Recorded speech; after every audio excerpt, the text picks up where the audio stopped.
పల్నాడు జిల్లా ఎక్సైజ్ కార్యాలయంలో మీడియా సమావేశం. పల్నాడు జిల్లా ఎక్సైజ్ సూపరింటెండెంట్ మణిగంట మాట్లాడుతూ, ప్రభుత్వం ఈ రోజు నుంచి మద్యం షాపులను టెండర్లు పిలిచింది. ఎవరు ఎన్ని షాపులకైనా అప్లికేషన్లు వేయవచ్చు. పూర్తి పారదర్శకంగా అప్లికేషన్లు అనేవి ఉంటాయి. ఒక వ్యక్తి జిల్లాలో ఏ షాపుకైనా టెండర్లు వేసుకోవచ్చు. టెండర్లు వేసే విషయంలో ఎలాంటి నియమ నిబంధనలు ఉండవు. ఈ నెల 9వ తారీఖు వరకు టెండర్లు వేసుకోవచ్చు.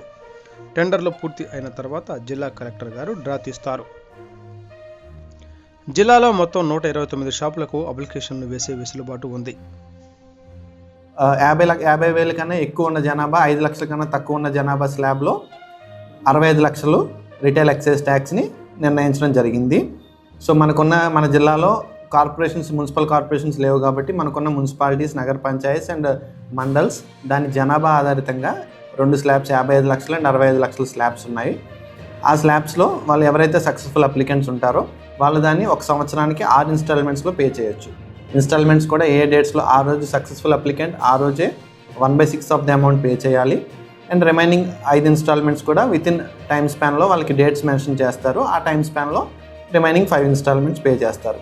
2వ సంవత్సరానికి వచ్చి ఒక 10% ఇంక్రీజ్ ఉంటుంది. అంటే 5,55 లక్షల దానికి రిమైనింగ్ 10% ఎక్సెస్గా నెక్స్ట్ ఇయర్ మళ్ళీ దానికి same retail excise tax pay చేయాల్సి ఉంటుంది.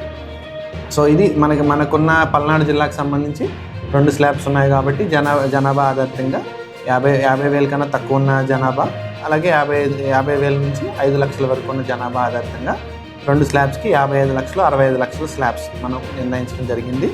దీనికి సంబంధించి 6 ఇన్స్టాల్మెంట్స్, ఈ సంవత్సరం 6 ఇన్స్టాల్మెంట్స్, అలాగే నెక్స్ట్ ఇయర్ వచ్చే సంవత్సరం కూడా 6 ఇన్స్టాల్మెంట్స్ ఉంటాయి. మొత్తం ఈ ఇన్స్టాల్మెంట్స్లో ఏదైతే డేట్స్ చెప్పారో ఆ డేట్స్లో వాళ్ళ అమౌంట్స్ పే చేయాల్సి ఉంటుంది. ఈ ఎక్సైజ్ స్టేషన్స్ కూడా దరఖాస్తు చేసుకోవడానికి అందరూ ఎక్సైజ్ స్టేషన్స్కి వెళ్ళి చేసుకోవచ్చు. ఆఫ్లైన్లో అయితే ఆన్లైన్ పద్ధతిలో కూడా చేసుకోవచ్చు. పూర్తిగా డ్రాయల్ ఆఫ్ లాట్స్ కూడా కలెక్టర్ గారి సమక్షంలో జరుగుతుంది. ఆల్రెడీ లొకేషన్ కూడా చెప్పాను. మీకు మండల వైజ్ కూడా నేను లిస్ట్ ఇస్తాను.